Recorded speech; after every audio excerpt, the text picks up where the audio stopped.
Hello, friends.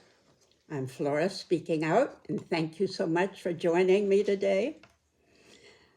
I was 13 years old that Sunday, December 7, 1941, when my older sister leaned out of the window. I was playing in the driveway, as I remember, calling out to me that the radio had just reported that Pearl Harbor had been attacked and the Navy destroyed, and that this meant war.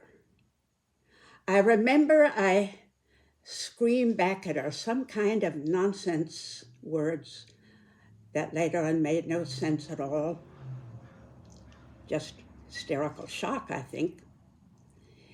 And then it seemed like a great hush came over the country. Remember that hush that seemed to spread over the country after 9/11?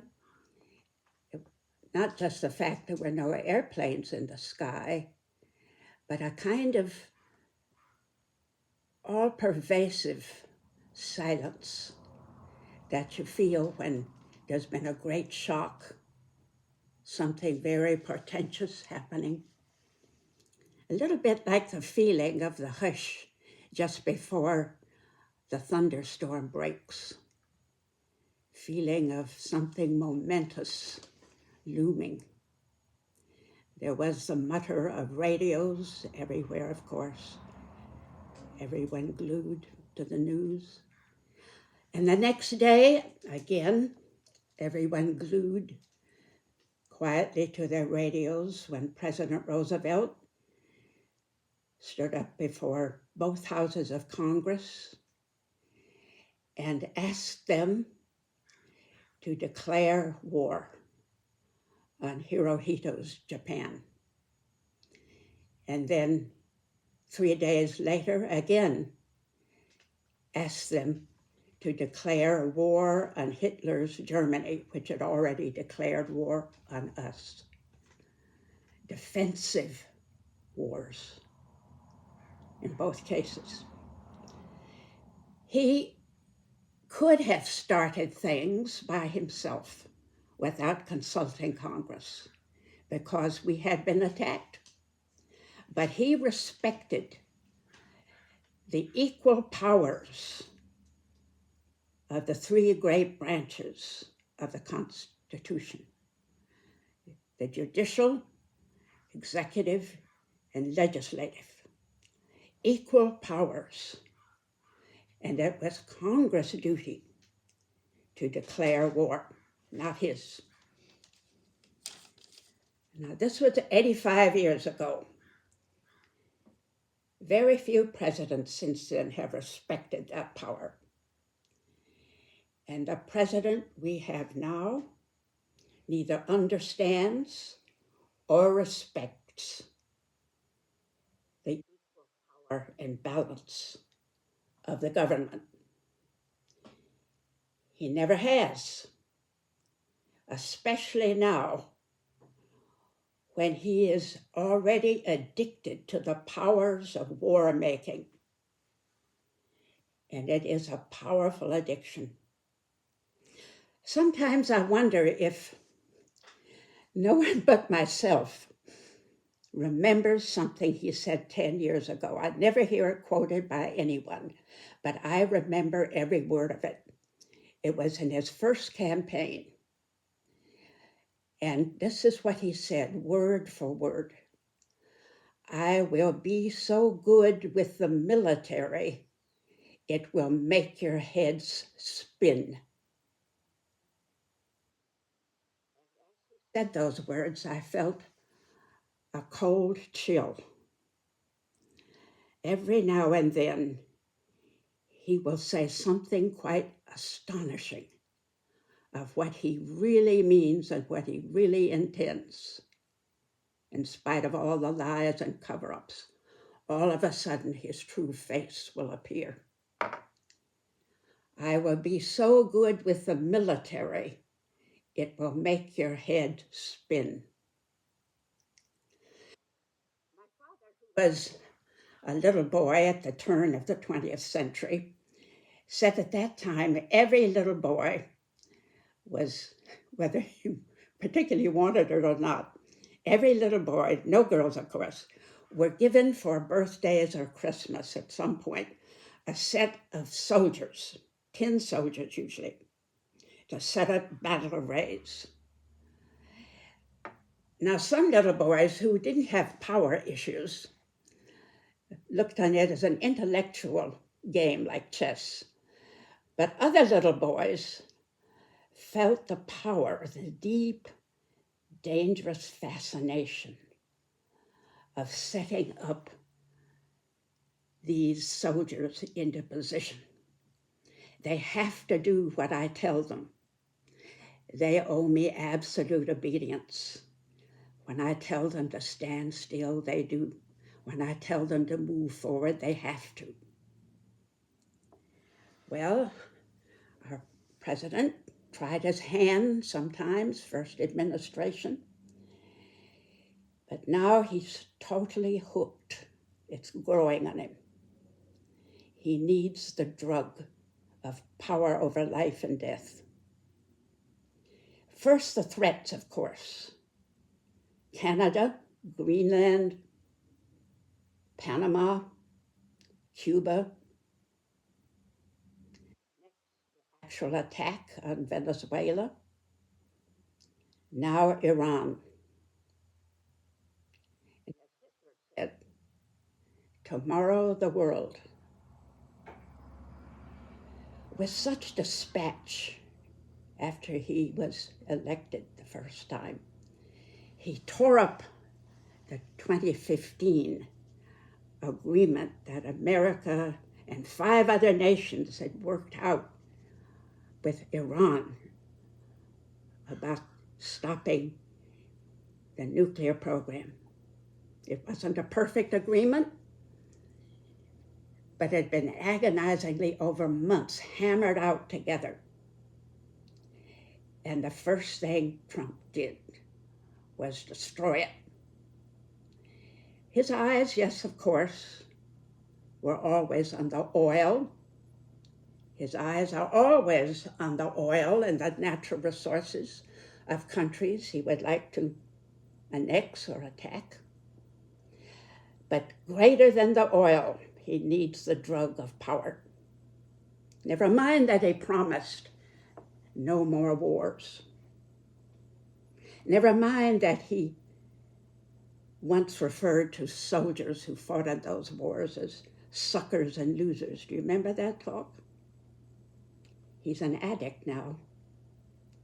Never mind that actual men, women, and children are dying, even ours. That was made quite clear when Hegseth rebuked the press, the media, for talking about the American soldiers who already have been killed and showing their faces and telling their stories. Trump said at the same time, casually, well, it's war, you know. People die in war, don't they?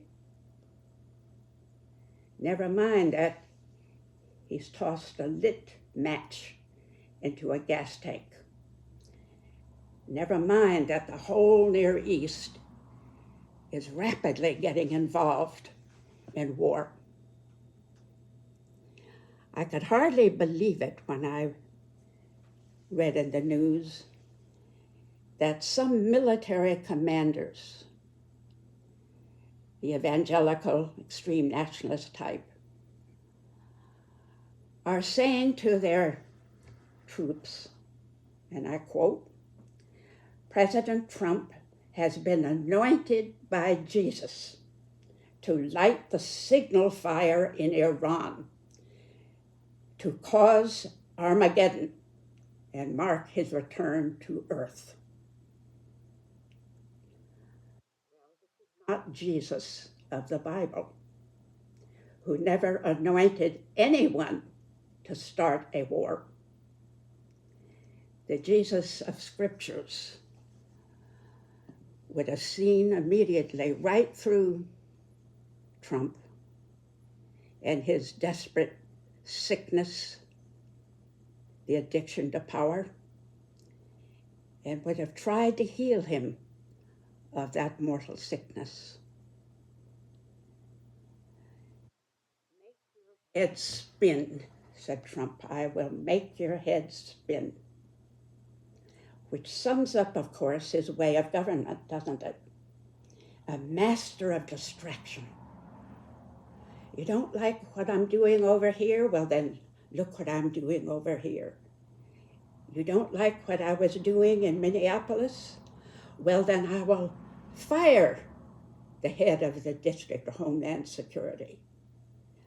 You don't like the fact that they're getting close to the Epstein records? They're getting awfully close. Oh, well, look who I've appointed in such and such a place. You don't like the fact that gas is going up now that we're at war? Well, it will rise if it rises. But look how we've taken out all the main highways of Iran. Master of distraction. Like a magician.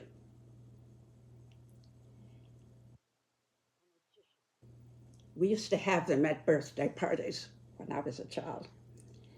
It was such fun. And then later on, someone said, if you want to find out the magician's secret, don't let your head swivel. Watch what his hands are doing. Every minute, keep your eyes on his hands. The bottom line, what are those hands doing? It's the same with any con man or woman. What's the bottom line? What's the distraction being used? I remember back in 1938, my head was literally spinning, my physical head, that is.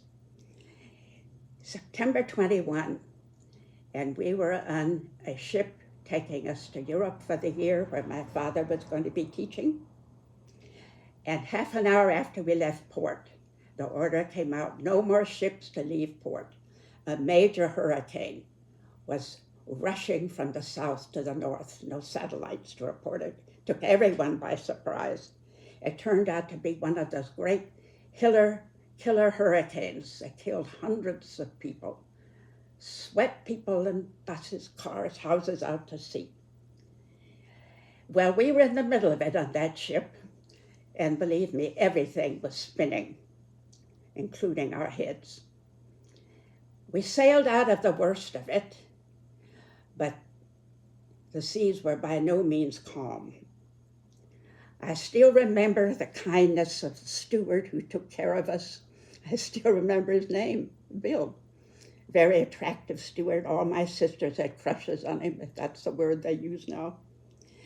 And when I was well enough to go up to the deck for some fresh air, he helped me up there and into a chair.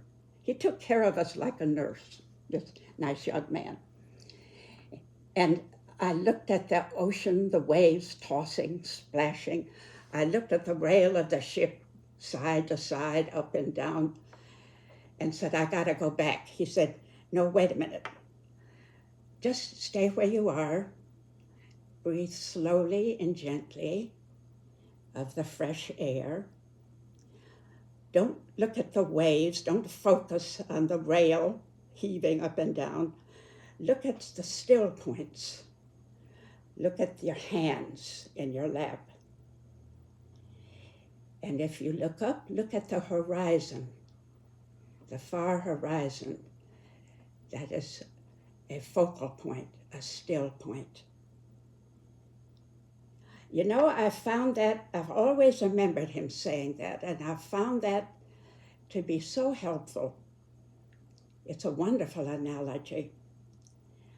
When I'm in a situation where my head is spinning, swiveling with distraction, when things are heaving up and down in turbulence, to find the focal still point. I love the analogy of look at the hands. That's a symbol of what these hands can do at this particular moment of our crisis, of our life. And then when we lift our eyes to focus on the horizon, someday, if our hands are active and our voices are lifted, this nightmare for our nation will be over. This will happen. But let's look at the horizon together. How will we heal our nation of its wounds that it's undergoing right now? How will we earn our trust again in the eyes of the world? Let's think about these things together, as well as what our hands and our voices can do right now to focus on the still point. Thank you so much for being with me today. See you next week.